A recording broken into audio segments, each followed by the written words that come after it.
ఛీ 1 ఇయర్ నుండి చదువుతున్నా ఏ మాత్రం కూడా అర్థం కావడం లేదు. నేను టైం వేస్ట్ చేస్తున్నానే ఏంటి? రేయ్, నువ్వు భగవద్గీత చదవడం బాగానే ఉంది. అసలు ఎందుకు చదువుతున్నావో నీకైనా తెలుసా? తెలీదే? అయితే ఈ వీడియో ఒక్కసారి చూడు. मैं गिफ्ट देने के लिए गीता ले आया।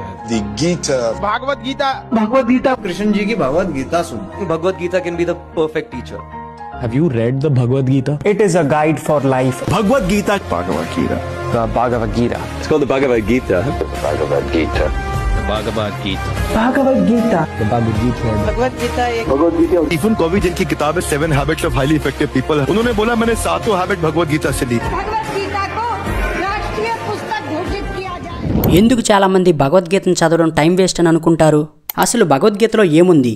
Science versus Bhagavad Gita. మరి లాస్ట్ది భగవద్గీత చదవడం రియల్లీ వర్త్ ఇట్టా ఆర్ టైం వేస్టా? ఈ వీడియోలో అయితే చెప్తాను, లాస్ట్ వరకు చూడండి. చాలా ఇంట్రెస్టింగ్గా ఉంటుంది వీడియో. ఇది నువ్వు నేను చేసిన తప్పు కాదు, మనముంటున్న సమాజం అలాంటిది. ఒక్క మాట చెప్పండి, మీ ఇంట్లో నిజంగా భగవద్గీత ఉందా? ఉంటే నువ్వు చదువుతున్నావా? Time waste. మనం మన మొబైల్ పట్టుకొని రోజంతా రీల్స్ చూస్తాం, మూవీస్, వెబ్ సిరీస్ చూస్తాం, కానీ ఇవి మాత్రం టైం వేస్ట్ కాదు. ఫస్ట్ ఆఫ్ ఆల్, ఒక బుక్ ఇంట్రెస్టింగ్గా చదవాలంటే అందులో ముందు ఏముందో తెలియాలి కదా.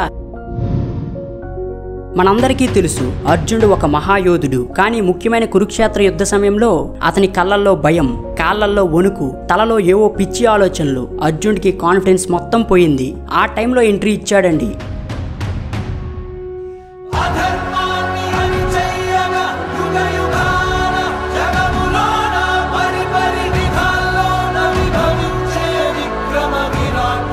అప్పుడు కృష్ణుడు చెప్పిన శ్లోకాల్లో అతి ముఖ్యమైన శ్లోకం అర్జునుడి యొక్క భయాన్ని ఒక్కసారిగా పోగొట్టింది. ఆ శ్లోకం ఏంటంటే, కర్మణ్యే వాధికారస్తే మా ఫలేషు కదాచన మా కర్మఫల హేతుర్భు మాతే సంగోత్స్వ కర్మని. కర్మలను ఆచరించట యందే నీకు అధికారము కలదు, కానీ వాని ఫలితము పైన లేదు. నీవు కర్మఫలమునకు కారణము కారాదు, అట్లని కర్మలను చేయటం మానరాదు.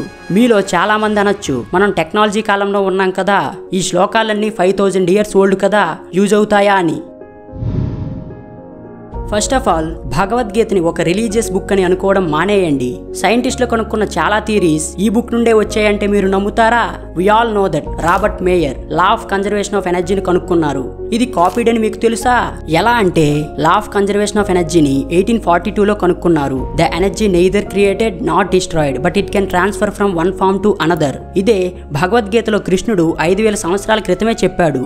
ఆత్మ neither created not destroyed but it can transfer from one body to another body. ఇలా మనకు తెలియనివి చాలా ఉన్నాయి. మన వరల్డ్ లో సైన్స్ అండ్ స్పిరిచువాలిటీ గురించి చెప్పే బుక్స్లలో భగవద్గీత కూడా ఒకటి. మరి మీరేమంటారు? భగవద్గీత చదవడం మంచిదేనా లేదా నిజంగా టైం వేస్టా? మీ ఒపీనియన్ ని కమెంట్ సెక్షన్ లో చెప్పండి. But I'm started Bhagavad Gita recently. నేను చాలా ఎంజాయ్ చేస్తున్నా వైల్ ఐఎమ్ రీడింగ్. మీరు ఇప్పటివరకు ఈ వీడియో చూసారంటే యూఆర్ ఎ ట్రూ ఇండియన్. మీకు భగవద్గీత మీద పార్ట్ 2 వీడియో కావాలంటే పార్ట్ 2 అని కమెంట్ చేయండి. తప్పకుండా డెడికేటెడ్ వీడియో అయితే చేస్తా.